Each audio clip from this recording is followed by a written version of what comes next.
This is the myofascial stretch for the semitendinosus, which is our middle hamstring.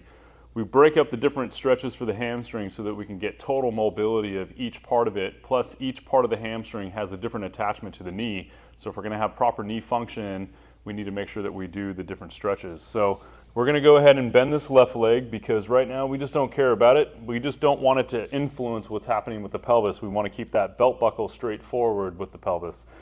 Her leg is straight out in front of her hip. If you feel your sit bone underneath you, we want to make sure that the heel is about in line with that sit bone forward.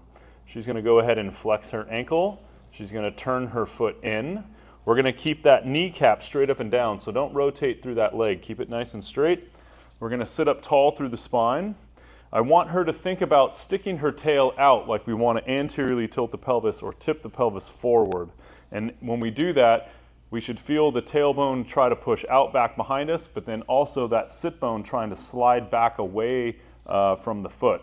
Once we get that position where the sit bone feels like it's reaching backwards, we're going to try to reach that heel forward without shifting the pelvis. So keep that belt buckle forward, and it's like we want to separate between the hip and the heel, trying to maintain some good extension through the knee. Now Barbara's got a lot of good extension through that knee, so that heel can come off the ground, but see how much distance we have here, that's a little too much, so we want to bring it back down and really work on separating between the hip and the heel in this posture.